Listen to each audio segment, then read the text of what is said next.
Good morning. So it's funny, you just brought up Barnes & Noble, and that is exactly where me and Alex are at today, where, again, we have Wolfie and Bear kind of just priming, allowing them to settle, because, again, when we go in there, it's going to be kind of like Black Rifle, where we are going to do a little bit of active stuff, but we're going to do a lot more of just, like, settling, allowing them to watch, because, again, it is one of those quiet places where we're not trying to get in everyone's way, we're not trying to be loud, we're not trying to recall dogs from across the library. We still want to stay respectful to everyone that is in there, studying, doing their homework, whatever it is that they're doing, reading books.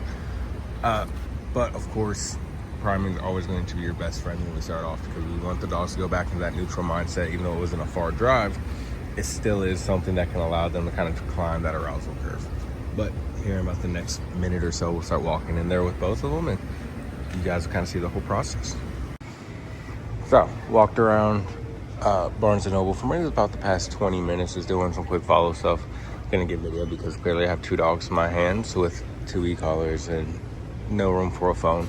But now we're kind of just doing the settling part. We're allowing them just to lay down, relax, while Alice is up there ordering a coffee. But this is what a lot of it's going to be, especially because, again, you guys just brought up with Bear. This is probably one of the places you want to be able to take them, which is great, right? You guys are able to come in here, grab books, read books, grab a coffee, do whatever you guys need to do. Very peaceful. But we want Bear to understand that, cool, he's not allowed to bark in here. He's not allowed to get super excited or want to go after people, even if it is just to greet them. We want him just to kind of just settle exactly how he's doing. And then once we kind of figure all this parts out, that is where, again, we can start moving. Oh, his food's there. And even that, with Alice kind of coming over with his training dog, Bear's getting a little excited, where, again, Wolfie's very just neutral. But if Bear decides to get a little bit too excited, then, again, I'm going to go and just resettle to make sure he's chasing that down. Good boy. And then since he did not get up, then, of course, we can go and pay him. Yes, we can pay you too, dude. No. Bear. No, this is not yours, Wolfie. Bear. This is yours. He's like, what? Yes. Good.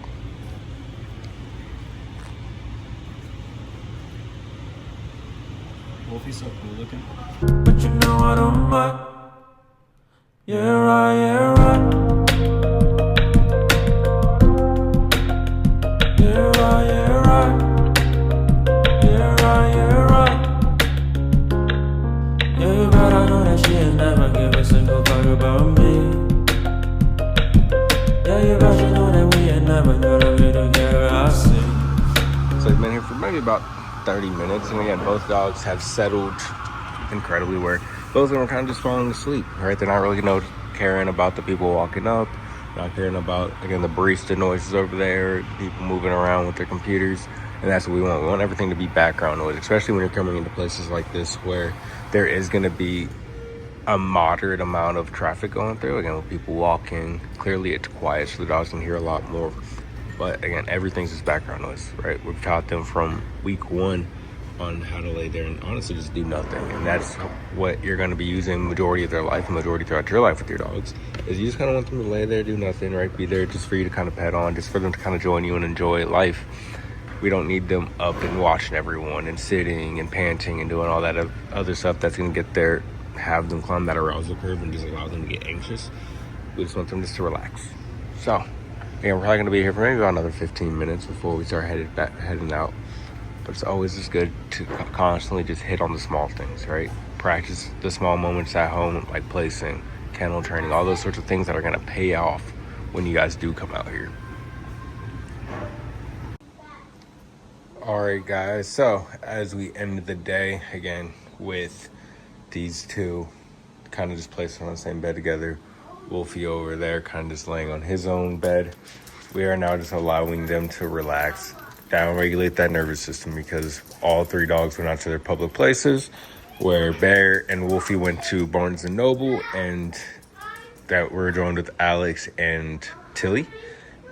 And then Churro went out to Academy, where he was joined with Alex and Rusty. So again, they both had a long day of kind of going out in public, working around with that active and passive socialization, going through it. We were just kind of just going over all the public stuff, things that they might need to work on, bringing them back into indoor places. So it can be a lot for them.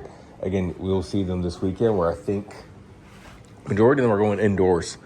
Turo's the only one that's going to do a outdoor session, and that's just because, I mean, he crushes indoors because indoors are constantly moving, where outdoors going to be paid. He's going to be doing a little bit more of that duration. But it's always good to, when we are having those days, to allow our dogs to down regulate, right? Put them back in their kennels, let them go to their place beds, let them settle, right? We don't want to just let our dogs go crazy constantly all day, every day. Because again, if you guys started reading through your booklets, your dog should be getting about 16 hours of sleep a day. When we have busy days, right, we want to make sure that our dogs are getting those ample amount of sleep, because again, they're going to get their 8 hours at night. They're going to get their 4 hours naps here, throughout the day, another 4 hours, breaking it up throughout the day.